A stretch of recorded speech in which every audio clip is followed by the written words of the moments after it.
A u ndëshkuar e Manej për simbolin e Shqiponjës mbas ndeshjes me Serbinë? Ka parë shumë komente në rrjetet sociale që kartoni verdh ju dha për këtë simbol. Jam me presidentin e Federatës Shqiptare të Futbollit, Duka, me pyet edhe për emisionin Opinion që do kemi një intervistë sot në mbrëmje.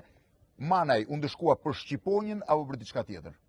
Manaj dhe çdo futbollist tjetër mund të festojë me Shqiponjë sa herë dojë dhe asnjëherë nuk do ndëshkohet me karton verdh.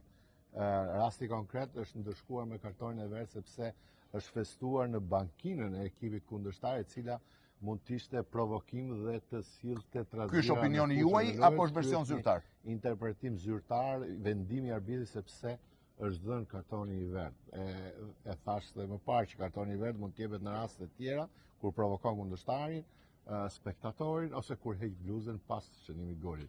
Sepse feston me Shqiponjë, as nuk është ndëshkuar dhe as nuk do ndëshkohet ndonjëherë me karton verdh. Pra Rej Manej nuk u ndëshkua për Shqiponjën, po për faktin që pa dashje në vrapim me sipër dhe në entuziazëm u drejtua drejt stolit pra bankinës të ekipit serb. Përpara se të falenderoj Dukën dhe ta shohim sot në intervistën Opinion, duhet i bëj thirrje gjithë tifozëve që nesër mbrëmje në orën 19 në stadiumin Air Albania të mbështesin ekipin kombëtar të Shqipërisë në ndeshjen me Jordaninë, një ekip i kualifikuar për botror, po mbi të gjitha, më shumë se për këtë ndeshje, ta mbështesin atë si një lloj përkraje ndaj ekipit dhe një lloj festes bashku me ta për ndeshjen me Serbinë. Duka, faleminderit. Faleminderit.